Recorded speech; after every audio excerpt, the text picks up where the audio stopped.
what's up everybody? How's it going? How's your day? How's yo shit? So today we're talking about the newest Adam Sandler movie to come out on Netflix called Murder Mystery. And admittedly, I was incredibly unenthusiastic going into watching this movie because I don't know what exactly Sandler's been doing for the last decade and a half or so, but I can tell you that he has been churning out a lot of grade A bullshit. However, since he is responsible for a lot of classics from my childhood, like your Waterboys, your Happy Gilmores, and a few other ones, I choose to give him the benefit of the doubt because I know he has this great potential for greatness. And you know what? I'm kind of glad I did, because this movie was shockingly good. And I don't mean shockingly as in it's one of the best movies I've seen this year, but shockingly as in, you know what? I was thoroughly surprised. The basic plot is about Adam Sandler and Jennifer Aniston. They're a couple who have taken 15 years to finally go on their honeymoon to Europe. And when they get there, they meet a rich English fella who invites them to a party, and then in that party, his uncle gets stabbed. And there's a whole accoutrement of other characters that happen to be present, so they get suckered into a murder mystery. Now, there's a decent amount of the comedy bits in the movie that don't quite work for me, but I have to say that the balance that they chose in this movie by taking the very quirky, unserious couple, and then coupling that with an overly serious, almost to the point where it's laughable kind of murder mystery,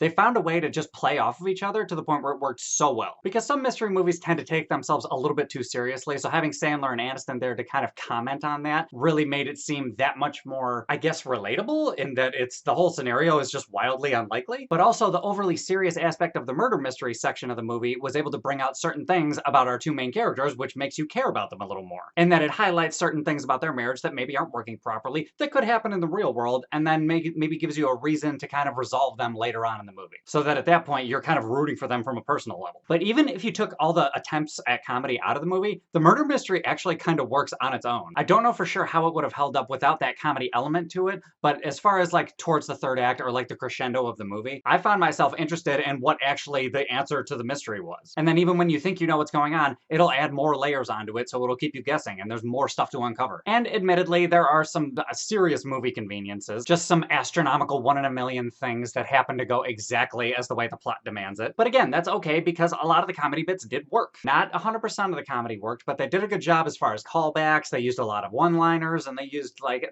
physical comedy. They tried to do a bunch of different things. The only thing they didn't try to do is Adam Sandler trying way too hard to sound wacky and ridiculous. Because we saw him try to do that in Jack and Jill, and I don't remember it going very well. And this time around, Adam Sandler was a lot more like himself, because he's just a naturally funny dude, and he doesn't really need to try that hard, and I feel like he did it right this time. But anyway, guys, overall, this movie was just a pleasant surprise all around. And although it's not perfect, very enjoyable. So I would say for a score out of 10, I think I'll give it a 8.4.